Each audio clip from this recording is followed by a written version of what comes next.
Welcome to Vancouver's West End, where I live and work and play. I'm back in Vancouver, as you can see, you know this bed, and I wanted to discuss something that I don't think I've really ever discussed, and that's the neighbors across the street. Beach towers. Okay, there's no sense calling it some other name to protect the innocent. This was my biggest customer for 10 years. 8 years ago, I was working in this bed, this horrible looking bed. It was much nicer then. And a guy crosses the street and approaches me and says, "Excuse me, you're the gardener. How come these beds look so much better than ours? We're a building that owns the suites and this is rental." I said, "Well, you've obviously hired the wrong gardener," which they ended up hiring me after that, which was great. But at the time, this contract was by far the biggest contract I had. 4 towers this size and all the property around them. There was so much gardening here, 3 days a week, 33 beds like that, some of them much bigger. I'll show you in a minute. Meanwhile, these guys hired me, and the very first job they got me to do was to cut down this big juniper tree. Isn't it beautiful? But at the time, it was right down onto the sidewalk. And it was blocking their path. So they said, "Would you cut it down?" And I said, "Well, let me try cutting the lower branches off first. And let's see if you like that. And if you don't, then I'll take it down." Well, 8 years later, it's got this gorgeous fuchsia tree in its arms. And have a look at the shape of it. Isn't that pretty?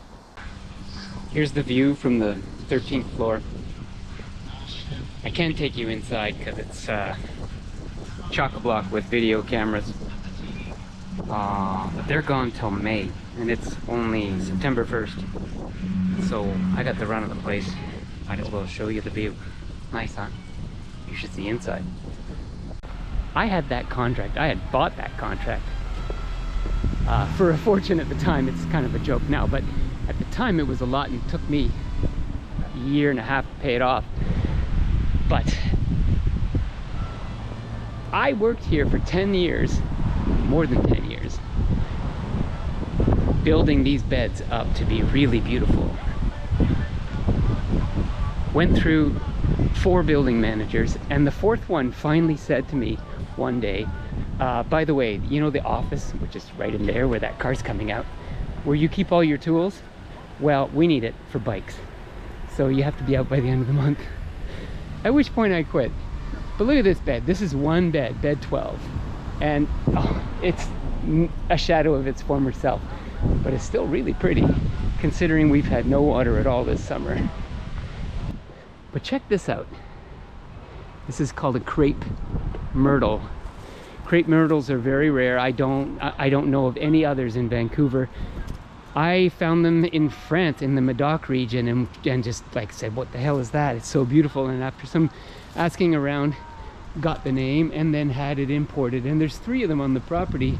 They don't care about dry weather. They seem to love it. Look at, there's more beds up here. We used to have an orchard down below here that had all kinds of fruit trees. I dropped down a level, the P3. There's actually 4 levels at Beach Towers.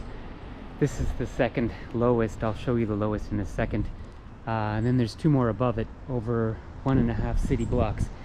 You can see this half-dead looking jasmine plant. We used to have 8 of these big panels of jasmine. It used to fill up the entire space, and when it was in bloom for a month in June, it would fill this entire parking garage with the smell of jasmine. There was jasmine all along here. They've died. Come on over here. We'll just peek over the fence here to the lowest level, where I planted 3 times actually 1 fig tree. But this fig tree was worth replanting. It got moved twice because of construction and ended up going down here on Beach Avenue, and has produced the most amazing crop of figs in July every year. Most fig trees in Vancouver ripen much later and often don't ripen at all. There's not enough sun. But this one ripens early and produces really big figs. Well, the only plant to survive in the orchard is traditional tobacco, which is very hard to kill. These leaves get, smell good, cured and turned into cigarettes. This all used to be full of fruit trees, fruit trees, fruit trees. This looks like it could still be a fruit tree, but I don't recognize it. It could be the almond that we planted a long time ago, but almonds need a lot of water. Someone's put tomatoes in here after our plants died, and their tomatoes are not looking so good either. This could be the old goji berry we planted. That looks like goji berry to me. This is new. Back in its heyday, this used to have 6 different types of apple, 4 different types of cherry, plum, pear, nectarine, peach, almond, olive, goji, tobacco. I know I'm forgetting something. Have a look on the Beach Towers website under the orchard section, and you'll see how this looked in its heyday. Most of it's died out. See, all these beds were on manual watering, not automatic. And I begged them for years, please, put in a timer. They were too cheap. So now, the new gardeners can't be bothered to turn on the water. It's just a valve in that box to water these plants. So, they've all died. Dust in the wind. If you want to see what it looked like, just Google Beach Towers Gardens. As a consolation prize from this depressing story, I'm going to give you a concert now.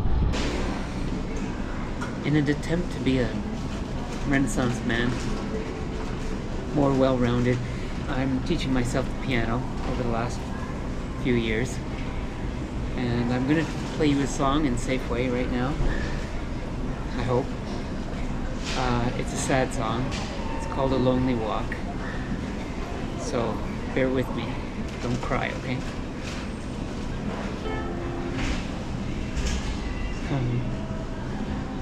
I screwed up. I'm all hot and bothered now. Should we try one more time? Okay, last attempt. Just got a case of the nerves here. Okay, remember, it's sad.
Thank you very much.